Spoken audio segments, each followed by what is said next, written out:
a gente lê bastante os livros históricos da Bíblia, que é gostoso de ler, e também os Salmos, o Provérbios, e às vezes a gente não lê o livro dos profetas, mas que tem mensagens maravilhosas, né? E coisas profecias que ainda vão se cumprir. Especialmente o profeta Isaías, ele profetizou sobre a vinda do Messias, não só o nascimento de Jesus como Messias, mas ele profetizou sobre a volta de Cristo, ele profetizou sobre o milênio, como vai ser. Então, o profeta Isaías, ele profetizou não só para Jerusalém, como nós vimos, e Judá, mas ele profetizou também para nós que somos chegados agora dos fins dos tempos. Tem profecia que ainda vai se cumprir. Então, é muito importante que a gente leia esses livros dos profetas. Eu deixei hoje no grupo um esboço do capítulo 1 e do capítulo 2 do livro de Isaías. Mas eu vou mandar para vocês um esboço do livro inteiro.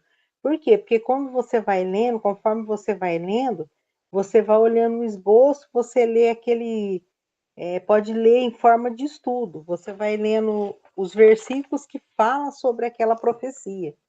Você vai tendo um entendimento melhor. Eu vou colocando material lá no grupo para vocês ir aprendendo, tá bom? Então, a gente viu aqui que o profeta Isaías, ele profetizou de 740 a 700 antes de Cristo. Então, ele profetizou todo esse tempo antes de Cristo, mas ele já falou de Cristo. Ele falou da morte de Cristo no capítulo 53 de Isaías.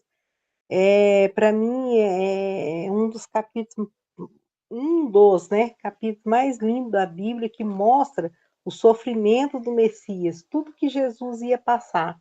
Então, e também a gente vê logo no começo do livro de Isaías, a gente vê as promessas sobre o milênio, fala sobre Jesus como rei, fala como Jesus como aquele que ia ser o sacrifício perfeito, aceito por Deus, né? Mostra Jesus como o Cordeiro de Deus, sofredor, todo o sofrimento de Jesus. Então, é um livro muito completo, é um livro muito importante para que as pessoas leiam. Eu não vou conseguir ler com vocês, capítulo por capítulo, versículo por versículo, mas esse estudo é para despertar em nós, em vocês, o desejo de ler esse livro por completo. Quem ainda não leu o livro de Isaías, vocês começa a ler, porque assim vocês vão ter maior aproveito desse estudo, porque nós não vamos conseguir ler todo ele, né? Aqui eu fiz algumas anotações antes da gente entrar aqui nos slides, né? Mostrando que ele é um livro dos mais extensos, dos livros proféticos, né? E é fundamental para a gente entender a história de Israel e a vinda do Messias. Porque quando a gente lê o livro de Isaías, a gente vê a rebeldia do povo, né? Por que Israel foi parar lá na Babilônia, como nós sabemos, que eles foram para o exílio, lá ficaram 70 anos no cativeiro da Babilônia. E por que aconteceu isso? Se você leu Isaías, no começo, a gente vê ele, o profeta, admoestando, né, alertando o povo. E quando você começa a ler o livro de Isaías, dá a impressão que o Isaías está vivendo a época atual, porque os problemas que aconteciam naquela época em Israel,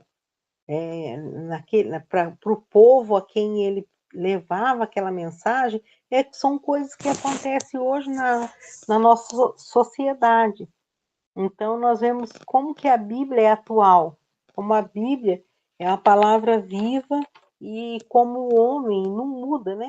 E do decorrer dos tempos, um livro que foi escrito há 700 anos antes de Cristo nascer, e as pessoas se comportavam do mesmo jeito que se comporta hoje. As reclamações, o que marca o livro de Isaías? marca um período de iniquidade e apostasia. Por que que Isaías profetizou para o povo? Ele clamou arrependimento para eles, por quê? Porque eles estavam vivendo no pecado, eles estavam vivendo um período de crise espiritual e moral. Sabe quando o pecado não faz nem diferença na vida das pessoas? Então isso aí já passa a ser, além de pecado, passa a ser imoral e a pessoa não tem mínimo de sentimento por aquilo que ela está fazendo. Então o povo estava assim, apostatando da fé. Então, o que que eles faziam? Adorações vazias e muitas vezes sacrifício, que naquele tempo o povo ia até o templo adorar levando um sacrifício, né? Então levava aquele animal, fazia o sacrifício, crendo que Jesus, profetizado pelo próprio Isaías aí, ia nascer, ia dar sua vida na cruz por resgate a nós. Então, mesmo o povo sabendo todas essas coisas, começou a ficar uma coisa mecânica, sabe? Quando você vai, eles iam, levava a oferta lá no templo, fazia, que é como se fosse um ritual vazio. Isso aí não é o que muitas vezes acontece no nosso tempo atual? Um monte de gente religioso, né, que cumpre aquelas as exigências, os dogmas da sua religião, mas Deus mesmo está longe deles, não tem um relacionamento íntimo com Deus, não tem uma conexão com Deus verdadeira. Então Deus mandou que o profeta Isaías falasse àquele povo que aquilo ali não estava, Deus não estava se agradando daquela adoração, porque na verdade não era uma adoração, era só um ritual vazio. Então o povo estava adorando, aqui no livro de Isaías fala, esse povo me adora com os lábios, mas o seu coração está longe de mim.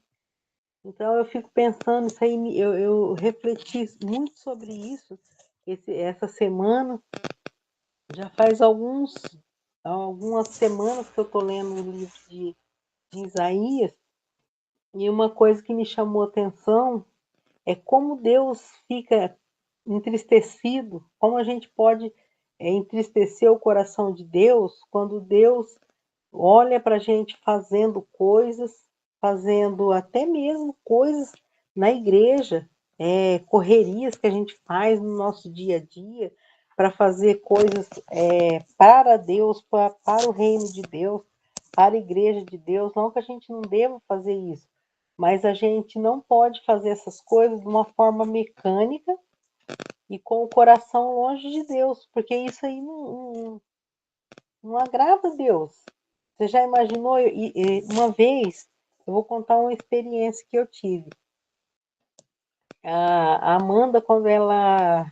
Até hoje ela tem asma, né? Bronquite, aquela alergia que dá aquela falta de ar.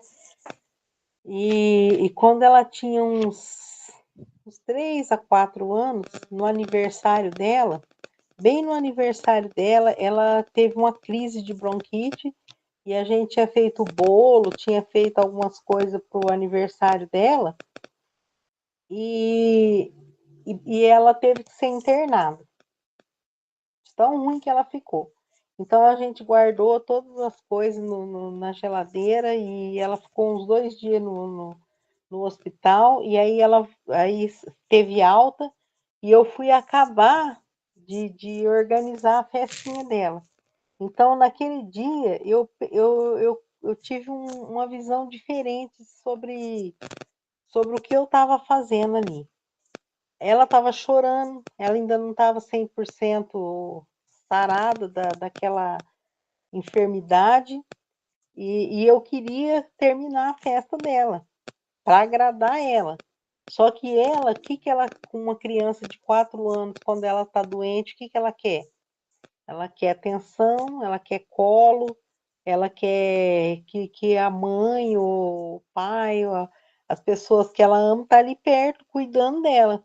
Então, a Amanda chorando e eu tinha guardado o bolo sem confeitar, eu mesmo que sou a boleira daqui de casa, então eu tinha guardado o bolo sem confeitar e eu estava lá tentando confeitar o bolo e a Amanda chorando no chão.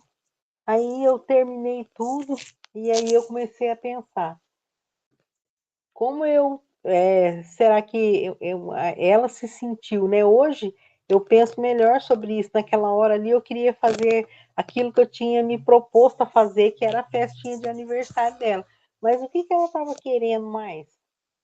Então eu não estava alegrando o aniversariante, correndo com muitas coisas e não cuidando da pessoa que era o motivo daquela festa.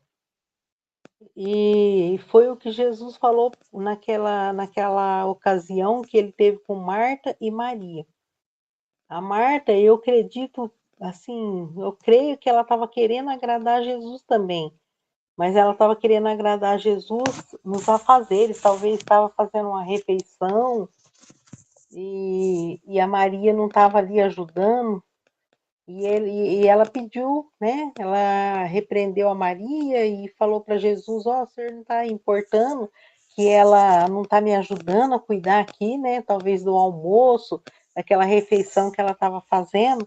E Jesus falou assim: Olha, a Maria escolheu a boa parte e isso não vai ser tirado dela. Então, toda vez que eu olho para o livro de Isaías, e para alguns versículos no Novo Testamento também que se refere a esse tipo de adoração vazia, quando a gente corre atrás de coisas para o reino, mas a gente esquece do rei. Isso aí é muito importante, porque é como na festinha esse, que eu usei essa ilustração. Eu corri atrás de coisas para Amanda, mas eu não estava ligando para ela. E não era porque eu não, né? Você acha que eu não ia amar minha filha, querer tudo de bom para ela, mas não era isso. É que eu achava que o jeito que eu ia fazer ela feliz era fazendo aquela festa. E, na verdade, ela queria a presença minha. E Deus, ele quer sim que você cuida das coisas do reino dele, tudo, mas se você fizer isso sem ter um relacionamento com ele, isso, Daniel colocou aqui, tudo faz sentido pelo rei. Então, quando a gente faz as coisas para o reino, mas sem estar com intimidade com o rei, então fica uma adoração vazia. E o povo, nessa adoração vazia e mecânica, né, indo lá no templo, levando a oferta, com aquela sensação, olha, cumpri o meu dever, já está bom, eles foram se afastando de Deus e do relacionamento com Deus. E em pouco tempo eles já estavam se apostatando da fé deles. E eles estavam pendendo para a idolatria. Por quê? Porque o que você faz para Deus mecanicamente, sem relacionamento, é o que os ímpios fazem para os ídolos. Porque o ídolo não corresponde nada que você está fazendo para ele, porque ele é só um ídolo. Ele não tem vida, ele não é uma pessoa, como Deus é uma pessoa. Então, não importa o que você faz para o ídolo, você vai lá, cumpre a sua obrigação e está tudo bem. Mas com Deus não é assim. As obras que a gente pratica por amor a Deus, ela tem que ser motivada pelo nosso relacionamento com Ele. Então, primeiro eu amo a Deus, tenho um relacionamento com Ele, e isso me faz querer trabalhar para o reino dele, colocar a mão no arado e ir lá fazer o que ele mandou. Mas se você não tem um relacionamento com Deus, se você não está vivendo uma vida na vontade de Deus, em intimidade com Deus, vai acontecer igual aconteceu com Israel aqui, ó. O Isaías profetizando num período marcado por grande infidelidade ao Senhor. Eles iam no templo? Iam. Oferecia sacrifício? Oferecia. Mas eles estavam infiéis ao Senhor. Havia corrupção, havia injustiça social, né? Tudo que a gente vê hoje na nossa sociedade. né? Injustiça após injustiça. E então ele profetizou aqui nesse período onde tinha iniquidade, pecado e apostasia. O povo estava dando apostatar significa dar as costas para a verdade, dar as costas para Deus e ir atrás de outras coisas. Por quê? Porque a falta de relacionamento vai fazendo com que a gente tenha somente aquelas obras, a religiosidade, o cumprimento daquelas tarefas que tem que ser feita, mas não é feita com amor, com prazer, com aquela alegria que tem que ser feita, né? A outra coisa, as profecias de Isaías, ela aborda tanto juízo, né, sobre Israel e outras nações, com promessa. Isso aí que eu acho muito bonito no livro de Isaías, porque ele saía falando para o povo de Judá. Lembra que ele profetizou para Judá, e Jerusalém era a capital ali do reino do sul, que era Judá. Lembra que, eu não sei se eu falei isso na outra aula, mas Israel, o reino foi dividido. Reino do Norte era um só, era só Israel. Mas houve uma ruptura ali depois de Davi, né, depois de Salomão. Então houve uma divisão no reino. E 10 tribos ficaram lá para o Reino do Norte, 2 tribos ficaram aqui, entre elas Judá, e o Judá ficou sendo governado pela semente de Davi, pela a família de Davi, né? E então o profeta Isaías ele profetizou para o povo de Judá, né? Para os descendentes do rei Davi. Então, por isso ele fala tanto do Messias, porque o Messias nasceu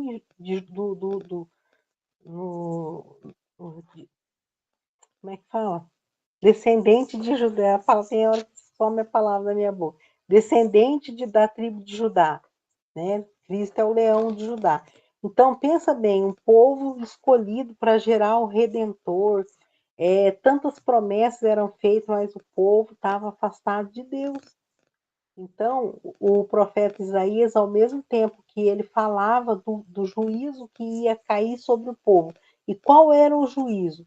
Ele estava falando: olha, se vocês não se arrepender, se vocês não mudar a atitude, se vocês não deixar de fazer adoração vazia e ficar com o coração afastado de Deus, não voltar para Deus, o resultado disso vai ser que vocês vão para o cativeiro, vocês vão para a Babilônia, e lá vocês vão ficar 70 anos.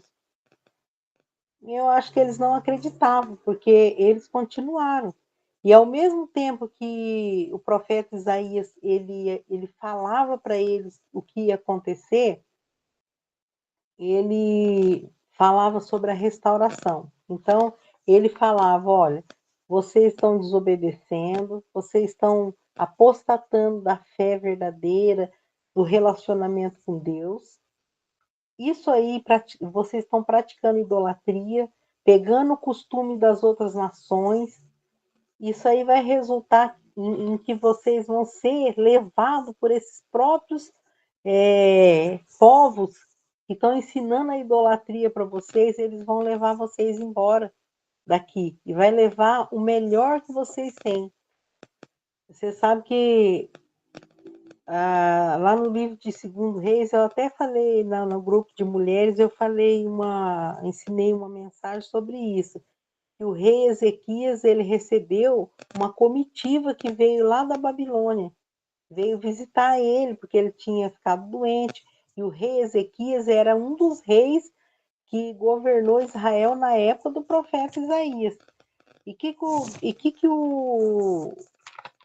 o rei fez? O rei Ezequias foi um bom rei, tanto que ele estava com uma doença incurável, estava para morrer, e o Isaías foi lá falar para ele, falar: olha, Deus mandou, se vocês lerem o livro vocês continuar lendo o livro de Isaías, vocês vão achar, não sei se é no capítulo 39,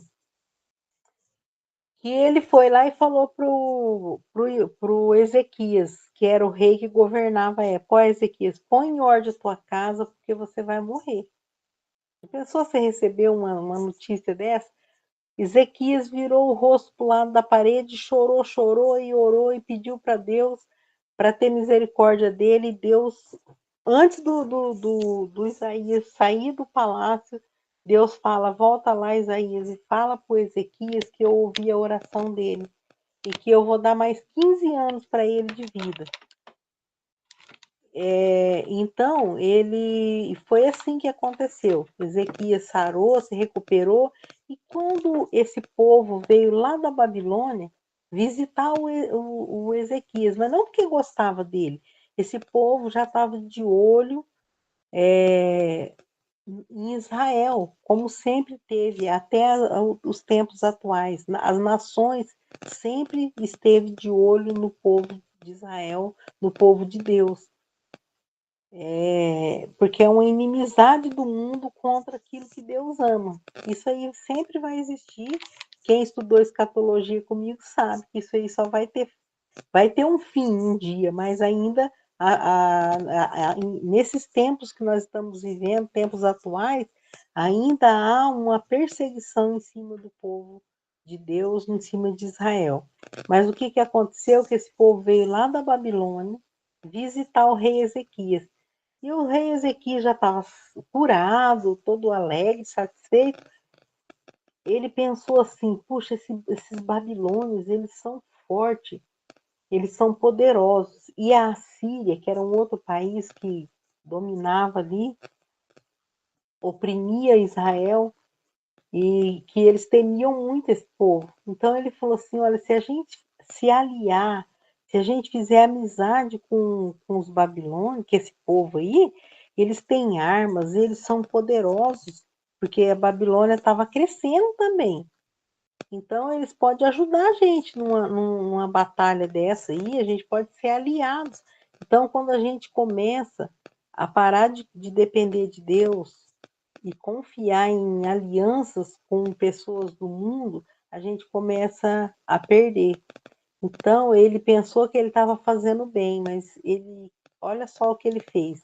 Ele levou, está escrito tanto no livro de Isaías, se vocês lerem, vocês vão encontrar lá, como também no livro de Crônicas, está lá essa história. Ele levou aqueles homens da comitiva para ver tudo que tinha lá no palácio, no templo. E o Isaías Deus falou para Isaías: olha, pergunta para ele o que ele mostrou. Ezequias, o que você mostrou para esse povo? É um povo que vem de muito longe, quer dizer, não tem perigo não. Mas eu mostrei tudo. Não ficou nada que tenha no meu reino que eu não mostrei para eles. Talvez querendo se orgulhar, se engrandecer, falar: olha, é bom ser meu amigo, que eu também sou poderoso. Então, por um momento, aquele rei que era bom também, pecador, ele fez isso. E aí Deus falou: então, Isaías, fala para ele que todas essas coisas que ele mostrou para esse povo vai ser levado para a Babilônia. Assim como os filhos, os melhores homens da Babilônia, assim, os homens que tinham profissões importantes, que sabiam fazer armas, que sabia fazer tudo, coisas com as suas mãos. Inclusive levou o Daniel e o Ananias, o Azarias, o Misael, homens valiosos, né? Foram levados embora para a Babilônia. Por quê? Porque foi a profecia que Deus falou pela boca de Isaías. Então, Isaías, ele profetizou antes, ele profetizou durante, e depois ele profetizou falando, dando esperança. Né? Então, esse profeta, ele faz isso, ele fala, ele falava do juízo de Deus: olha, vai vir coisa ruim aí, porque vocês estão desobedecendo. Ao mesmo tempo, ele falava: arrependa, Porque se vocês arrepender, Deus é bom e ele vai restaurar vocês. Ao mesmo tempo que ele falava do juízo, ele falava da restauração. Então, como eu falei na última aula, é um livro que tem 66 capítulos, igual a Bíblia tem 66 livros. Nos primeiros 39, ele fala sobre tudo, a infidelidade, o pecado do povo, e mostra tudo que vai acontecer com o povo, e depois o resto dos 27, aqui ó, primeiro 39 livros do Antigo Testamento, enfatiza a justiça de Deus. Ele mostrou, olha, Deus é justo, Deus não vai concordar com o que vocês estão fazendo, vocês estão se afastando de Deus, vocês estão praticando corrupção, injustiça, vocês estão andando conforme os ímpios, né? Esse livro, nesses 39 capítulos também, mostra a santidade de Deus, que como Deus é santo, ele não vai aceitar a injustiça, aquilo que é ruim, aquilo que vocês estão praticando. Não vai, Deus não vai aceitar isso. Mostra a retidão de Deus, mostra tudo, porque quando a gente faz um estudo, quando a gente está ensinando alguém, quando a gente mostra a justiça, a santidade e a retidão de Deus, nós vamos olhando para dentro de nós mesmos e nós vamos vendo o quão nós somos pecadores. E se a gente vendo tudo isso, se você ler a Bíblia e vê toda a justiça de Deus, a santidade de Deus, o amor de Deus, a retidão de Deus, e você não fizer um comparativo como você e não chegar numa conclusão, eu sou um pecador, essa pessoa nunca vai ser salva, não é? Porque tudo que fala de Deus, da bondade, da justiça, da santidade, da retidão de Deus, faz com que a gente olhe para nós mesmos e vê quanto a gente está longe de ser como Deus e como a gente precisa dele para ser o nosso Salvador. E também nesses 39 fala sobre o juízo sobre os povos imorais e os idólatras. E dentre eles, os próprios judeus que estavam se associando a esse tipo de coisa e se distanciando, o coração distanciando de Deus. Então não adiantava eles querer fazer sacrifício, não adiantava eles ir lá adorar, praticar a religião deles, se o coração deles estava longe de Deus. Então isso aí é um convite para nós olhar para dentro de nós mesmos, de que maneira nós estamos servindo o nosso Deus. Quando você faz as coisas pensando, eu estou nessa correria fazendo as coisas aqui para a igreja, eu vejo muita gente repetir diversas vezes isso aí. Porque, na verdade, é assim, né? Aqui na nossa igreja, nossa igreja é pequena, então todo mundo trabalha muito. E aí a gente tem que ter essa preocupação com as pessoas, porque na correria tão grande para lá e para cá, para fazer isso, fazer aquilo, nós não podemos tirar o nosso alvo de ser um com Deus, de ter um relacionamento, uma intimidade com Deus, porque senão fica coisas vazias e ritos, né? E religiosidade vazia. Nosso coração tem que estar conectado com Deus para que tudo aquilo que a gente faz, que é importante também, chegue no coração de Deus como um cheiro suave, como Deus se agrada, porque está vendo que aquelas obras nossas são resultado de um coração que ama Ele de verdade. Agora, quando você faz as coisas como se você estivesse fazendo só para a igreja, para aqueles irmãos, no fim você vai acabar ficando com raiva e seu coração fica lá afastado de Deus. É muito perigoso isso daí, tá? Pode passar, Daniel. Aí a gente vê o Isaías aqui no 27, nos últimos 27 capítulos do livro, ele vem falando da glória de Deus, a compaixão de Deus. Olha, se você se voltar para Deus, vocês vão ver como que Deus é misericordioso em perdoar. Ele vê o imerecido favor de Deus. A gente vê que a gente não merece, mas que Deus, lá no capítulo 53 do livro de Isaías, ele fala de Jesus, retrata tudo que Jesus ia sofrer, né? Fala que fala que ninguém deu crédito à pregação dele, né? E fala que ele foi subindo como um renovo, como um broto, porque todo mundo ficava sempre pensando, né? Que aquele reino era o resultado daquele reino de Judá, era uma sequência do reinado de Davi. Mas ele falou assim que Jesus foi subindo como um renovo, né? Como um broto que sai de um tronco que foi cortado. Ele não tinha aparência, não tinha formosura, e olhando para ele, ninguém fazia caso algum dele, porque Jesus era um homem comum. Fala que ele não tinha beleza e nem formosura, nada que atraísse humanamente. Eu falo assim que Jesus não devia ser bonito, mas também não devia ser feio, porque o feio demais chama a atenção da gente e o bonito demais também chama. Ele era uma pessoa comum. Fala que ele não tinha aparência, não tinha nada que chamasse atenção. Ele não veio com riqueza, com glória, apesar da gloriosidade de Cristo manifestada nos milagres, Deus glorificou o Filho aqui.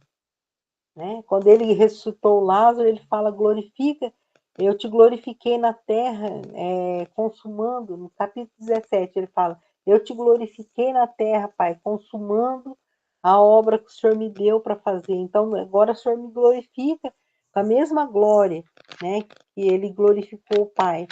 E também ele fala, quando ele ressuscitou Lázaro, ele fala, ele glorifica a Deus, e Deus, ali naquele momento, ele glorifica o Filho, ouvindo a oração, ressuscitando Lázaro. Então, Jesus, com toda glória que ele tinha, ele esvaziou dele mesmo e ele veio como um servo sofredor.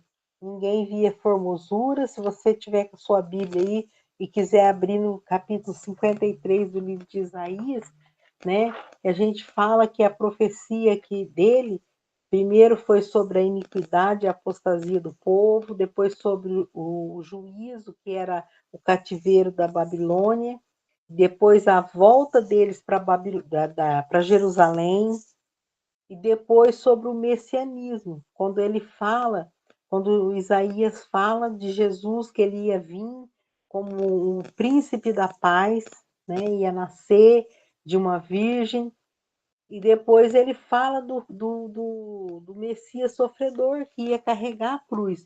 O capítulo 53 fala que ele tomou sobre si as nossas dores. Deixa eu abrir aqui na minha Bíblia. Aqui.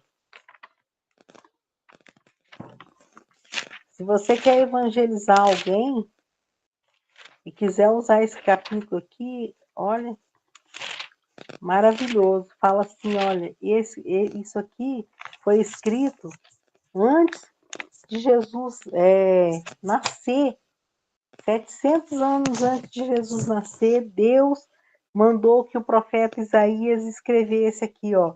Ele foi, no versículo 2, porque ele foi subindo como um renovo perante ele, e como raiz de uma terra seca, não tinha beleza, nem formosura, e olhando nós para ele, não havia boa aparência nele para que o desejássemos. Não é assim que o mundo olha hoje? A aparência. Versículo 3. Era desprezado. A gente lê o Novo Testamento. Deixa eu ler aqui, o irmão colocou. Ó. Isso. Pois eu vou ler as mensagens de vocês. Vocês podem deixar lá, tá? Olha aqui, ó, ele era desprezado. A gente olha no Novo Testamento, cumpriu tudo isso, tudo que foi falado 700 anos antes dele nascer pelo profeta Isaías, se cumpriu no Novo Testamento. Você abre a Bíblia no livro de Mateus e vai até João, tudo que foi profetizado, nenhuma profecia ficou sem cumprir.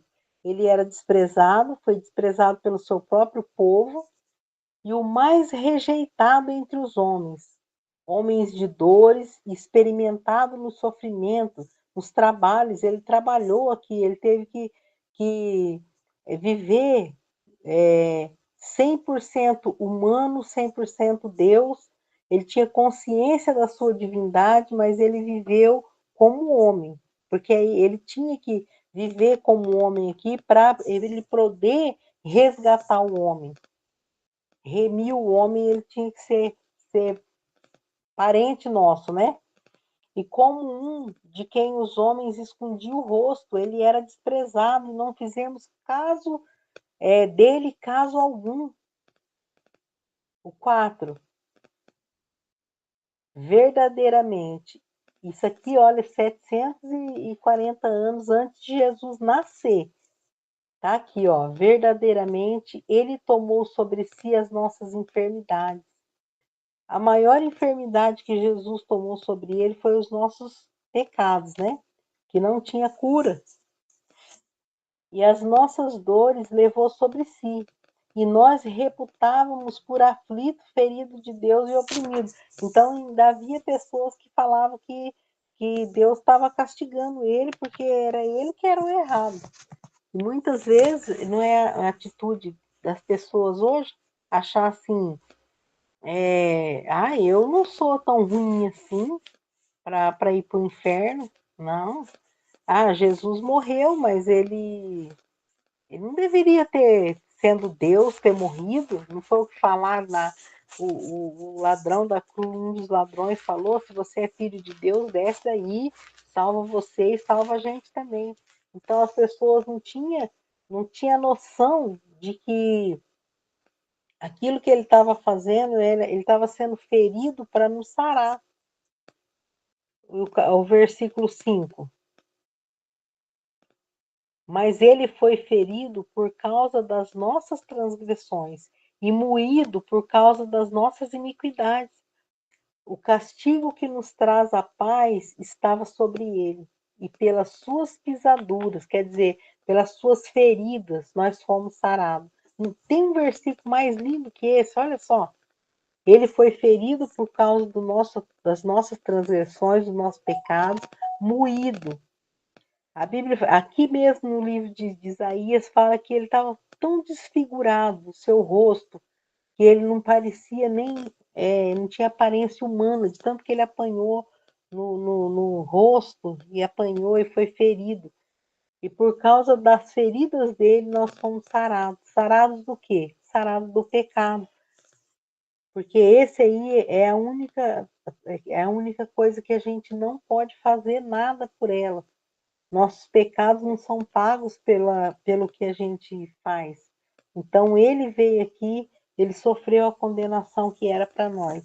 E pelas feridas dele, nós podemos ser sarados. Eu já fui sarada, garanto que todos que estão aqui já aceitaram Jesus como Salvador, mas tem muita gente que ainda não entendeu isso aí. É por isso que a gente aprende, estar aqui reunido nessa aula, né? Alguns faltaram, mas vão ver essa aula depois. Eu peço para que vocês meditem, leiam esse livro inteiro e comecem a pensar, né? Olha que coisa mais linda. Quando eu leio isso aqui, eu sinto vontade às vezes de chorar, de pensar assim, olha, ele foi moído por causa das nossas transgressões. E o castigo que nos traz a paz. Se hoje nós temos paz, alegria, certeza de vida eterna, né? Esperança, a gente não vive naquela insegurança, naquela tristeza, porque embora esse mundo está difícil de se viver, mas a gente tem aquela esperança da eternidade, isso traz paz. Mas o castigo que nos traz a paz hoje estava sobre ele, e pelas feridas dele nós fomos sarados. Versículo 6. Todos nós andávamos desgarrados como ovelha, cada um se desviava pelo seu caminho. Mas o Senhor, quer dizer, o Pai, fez cair sobre ele, Jesus, o pecado de todos nós. Já pensou Isaías falando isso daqui para o povo? aquele povo que estava fazendo rituais vazios, fazendo ofertas no templo, oferecendo animais, cumprindo os rituais da lei, sendo religioso, mas não estava ligando verdadeiramente para Deus, para a sua palavra, para aquilo que os profetas anunciavam. Então, ele falou, olha, todos nós andávamos desgarrados como ovelhas, cada um desviando pelo seu caminho. Mas Deus, o Pai, fez cair sobre Jesus a iniquidade, o pecado de todos nós. E no versículo 7, diz assim, ele foi oprimido, afligido, mas não abriu a sua boca. Como um cordeiro foi levado ao matadouro. Eu lembro muito disso daqui, que meu pai, ele criava... Meu pai, ele criava ovelhas, quando eu era criança, no sítio. E, e ovelha é um animal muito interessante, porque eles são bom, é manso, o cordeiro é manso. A gente pegava aqueles cordeiros, às vezes, para minha mãe tosquiar, tirar a lã, para lavar, a gente lavava a lã e fazia cobertor, costurava ali num pano e fazia cobertor. E eles colocavam a cabeça no meio da perna de quem ia tosquiar, cortar a lã deles, e ficava quietinho ali. E quando ia preparar quando ia matar um cordeiro para fazer lá, para comer, porque tinha bastante, então de vez em quando acontecia isso, né? Eu tinha muita dó, eu nem conhecia isso, nem sabia que Jesus, eu nem sabia que Jesus era comparado como um cordeiro naquela época, porque eu era criança, não conhecia a Bíblia, nada. Mas eu não comia a carne do cordeiro porque eu tinha muita dó, eu me afeiçoava com eles e depois eu achava que eles não podiam comer eles. Então eu ficava com raiva quando matavam um daqueles cordeirinhos. E era interessante que quando ia matar, ele não. Se você for matar um porco, quem morou no sítio sabe. Você vai matar um porco, ele faz um escândalo, ele grita, ele faz de tudo para escapar dali, é aquela berreira. Mas o cordeiro, ele, não, ele fica mudo, ele se retrai, ele fica quietinho, ele não berra, não faz nada. Então, olha só essa comparação que Deus faz aqui, né? Como um cordeiro foi levado ao matadouro e como uma ovelha muda perante os seus tosquiadores, assim ele não abriu a boca, ele não tentou se defender, porque ele não estava querendo se defender, porque ele estava ali, porque ele queria entregar a vida dele, assim como ele disse no livro de João, que a minha vida ninguém toma, eu dou. Ele entregou a vida dele, ninguém tomou a vida dele à força, porque ele foi fraquinho, nada disso, né? Foi o sacrifício perfeito que Deus aceitou, como diz o irmão aqui. Então, ele não abriu a boca porque ele sabia que era necessário a morte dele para a salvação de nós. E você já imaginou agora, voltando, nós vamos ler um pouco, mas vamos voltar para o profeta Isaías recebendo essa mensagem de Deus e passando para aquele povo que estava, embora conhecesse Deus, sabe, conhecesse pela boca dos profetas tudo aquilo que Deus queria para eles, sabendo de tudo isso que Deus tinha um Salvador para mandar para eles, ele estava vivendo totalmente errado, contra a vontade de Deus, e Isaías profetizando, olha, vocês, tudo isso que vocês estão fazendo, mesmo assim, Deus vai mandar o filho dele como uma ovelha muda perante os tosqueadores, não vai abrir a boca, vai ser julgado e vai ser condenado, e pelas feridas dele nós vamos ser sarados. E esse povo, mesmo assim, ouvindo tudo isso, eles ainda foram receber o juízo de Deus, que foi ser cativo na Babilônia, porque não atingiu o coração deles. Quando a gente vai endurecendo o coração, não ouvindo a palavra de Deus, não deixando o Espírito Santo trabalhar aqui dentro, quando a gente ouve a palavra, vai chegando um tempo que a palavra de Deus não vai fazendo efeito para nós. Não porque ela não tem poder, ela tem poder, mas é porque a gente encerra o nosso coração aqui no nosso orgulho, no nosso eu, e aquilo lá não faz efeito para nós, porque a gente não se acha tão ruim assim. O versículo 8, olha lá. Da opressão e do juízo foi tirado. E quem contará o tempo da sua vida? Porquanto foi cortado da terra dos viventes. Pela transgressão do meu povo ele foi atingido. Vamos só ler o 9 agora. E puseram a sua sepultura com os ímpios, e com o rico na sua morte, porque ele foi sepultado, né? Todas as profecias se cumpriram aqui direitinho, olha. Puseram a sua sepultura junto com os ímpios e com o rico na sua morte, porque foi um rico que pediu o corpo de Jesus para sepultar, o José de Arimateia, da cidade de Arimateia, e ele tomou o corpo de Jesus, né? Era um discípulo oculto, naquele dia ele teve a coragem, ele e o Nicodemos, de pedir o corpo de Jesus, e ele sepultou num sepulcro que estava preparado para ele, tá? Para o próprio José de Arimateia. Então ele foi sepultado ali, e ainda que nunca cometeu injustiça, nem houve engano na sua boca. Vamos ler o 10. Todavia ao Senhor, ao Pai, agradou moê-lo, fazendo-o enfermar, quando a sua alma se puser por expiação do pecado. Né? Quando ele foi colocado ali para expiar o nosso pecado, ele recebeu sobre ele toda a nossa condenação, a imundícia do nosso pecado. Naquele momento ali, estava falando aqui, fala assim que Deus se agradou a moer o seu próprio filho.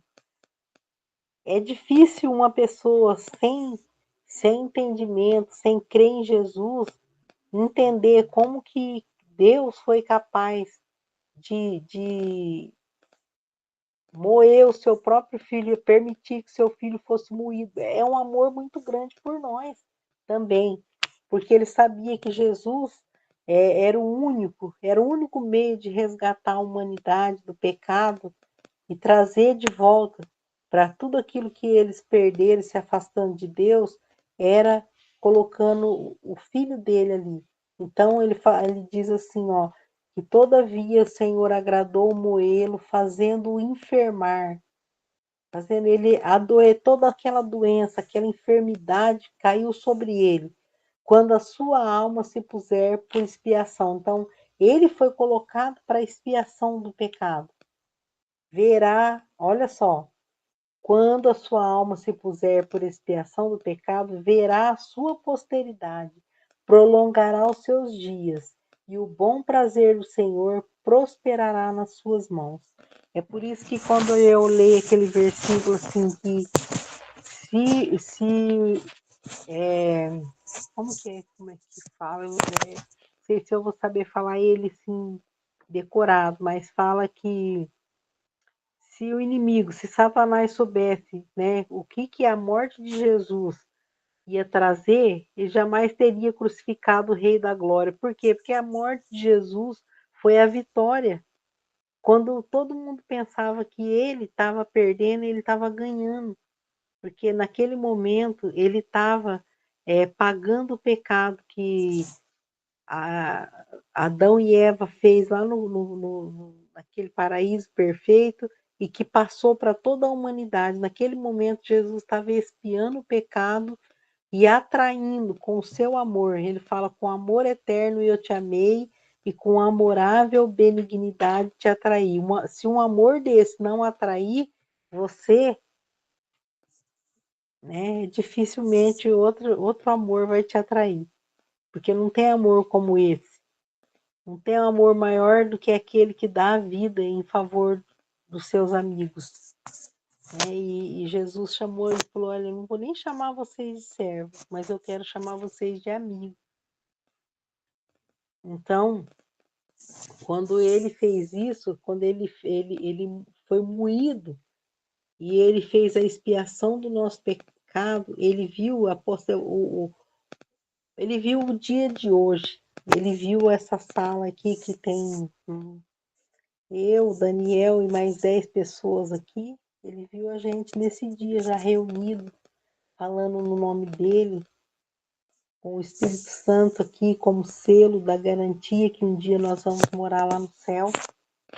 Ele viu a nossa salvação, ele viu todos os filhos que ele ia ter lá junto com ele. Então, isso aí é maravilhoso, né?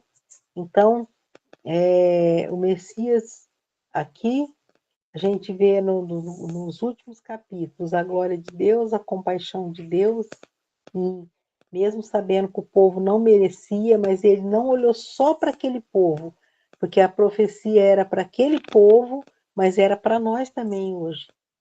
Então, o imerecido favor de Deus enviou Jesus para morrer por nós.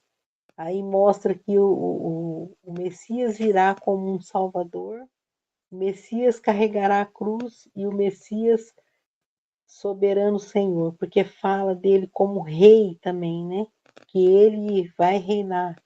Você lê Isaías, fala muito sobre o milênio, fala sobre como Jesus, olha aqui, ó, se você pegar isso aqui, né, você vai ver, a gente vai estudar isso aí na outra aula, mas se você já pode, né, ter essa curiosidade de ir vendo lá, ó. Aqui, do lado esquerdo, tá Isaías 7:14, do lado direito são o cumprimento das profecias. Aqui as promessas, do outro lado, o cumprimento das promessas. Tudo, se você vai fazer um comparativo, você pode ter isso na capa da sua Bíblia, eu tenho uma Bíblia que tem as referências, as profecias e o cumprimento das profecias. Isso mostrando para nós que esses homens, profetas de Deus, eles não tem nada a ver com muitas pessoas que hoje estão fazendo profecias mentirosas, vazias, só é, causando esperanças vazias nas pessoas. Nós temos as profecias que estão na Bíblia, que se cumprir, todas elas se cumpriram, e as que falta cumprir, a gente pode ter certeza que vai ser cumprida uma por uma, porque Deus não é homem para mentir. Então é tão bom a gente ter essa segurança, né? Que tudo vai se cumprir, que cada palavra igual tem uma música que fala que cada palavra dita a respeito de mim jamais irá cair. E aonde que está escrito a respeito de nós? Né? Na Bíblia. Na palavra de Deus está as maravilhosas promessas dele para nós, que vão se cumprir. Lê esse slide aqui, faz esse trabalho. Eu também fiz um trabalho que eu vou colocar lá no grupo para vocês, que eu separei a situação do povo na época do profeta Isaías, e eu quero que vocês façam assim um paralelo, façam uma comparação com a nossa sociedade atual, nosso mundo moderno hoje, para vocês ver se tem diferença. Você vai notar que tem muita similaridade, mas aí eu vou pôr no grupo depois para vocês. Eu não sei se vocês olharam lá no grupo, que tem um esboço do capítulo 1 e 2 do livro de Isaías, que eu coloquei lá hoje, e eu vou colocar também um esboço do livro completo de Isaías, porque daí vocês vão lendo e vão olhando o esboço, que vai facilitar a compreensão de vocês, tá bom? Mas é muito bom estudar o livro de Isaías. Vocês vão gostar se vocês forem ler, tá? Vocês vão ver ali muita coisa, muita bronca e ao mesmo tempo promessa. Não, olha, se vocês arrependem, Deus vai perdoar vocês e vai cuidar de vocês. Não tenham medo. Isaías tem muitos versículos maravilhosos, muitas promessas boas, tá? A gente continua na próxima aula. Tem alguém que quer fazer um comentário, falar alguma coisa? Quero ouvir você. Só comentar que o plano de Deus é perfeito, né? Assim, a gente vê em Isaías, né, as promessas sobre Jesus e nenhuma delas deixou de se cumprir, e ainda vão se cumprir, né, algumas promessas. Mas o que Deus fez por nós enviando Jesus para nos resgatar é maravilhoso. Se isso aí não der motivação para a gente viver nesse mundo, nada mais vai dar, né? Porque as outras coisas vão passar, mas isso daí as promessas que ainda falta cumprir ainda é o melhor tá por vir, né? Tem mais alguém que quer falar alguma coisa? Tá todo mundo quieto hoje, né? A Boa noite, Lídia não irmã tá aí. Sônia, graça e paz. Boa noite, E aí, minha graças irmã, a uma paz a aula você, irmão. abençoada, né? Eu estava refletindo aqui naquela questão assim, minha irmã. Os judeus, né, tiveram o tempo todo a Torá, tiveram o Antigo Testamento para ler, para tentar entender, né, sobre o Messias, né? Estudavam a Torá, mas nunca tiveram esse entendimento, né?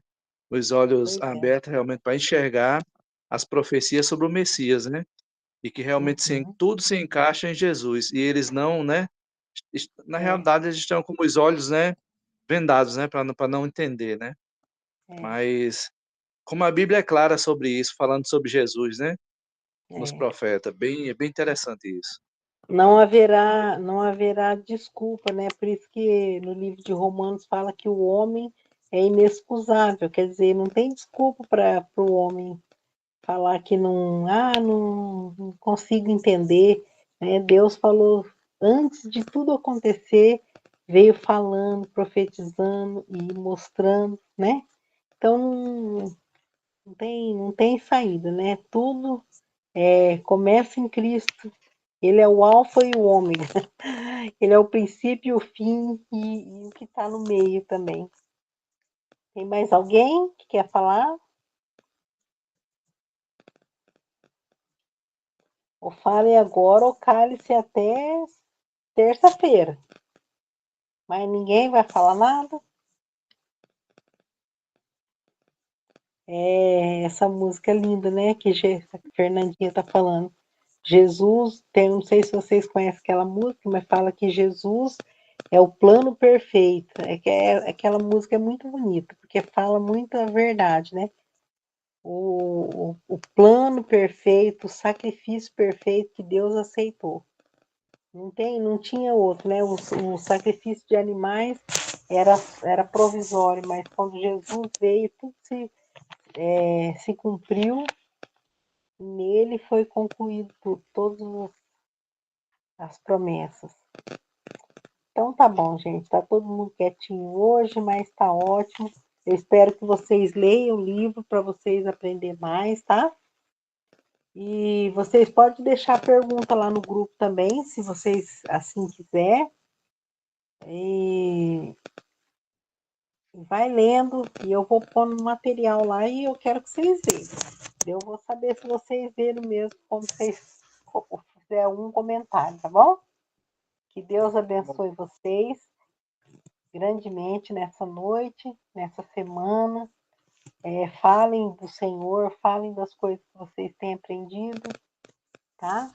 E que Deus abençoe cada um dos irmãos em nome de Jesus e que também vocês possam estar orando uns pelos outros para que ninguém desista da caminhada, porque a gente sempre começa com bastante gente, vai terminando com poucas pessoas. Então, gente, olha, orem uns pelos outros para a gente chegar até no fim, tá bom? Que Deus abençoe, uma boa noite a todos. Amém. Uma boa noite.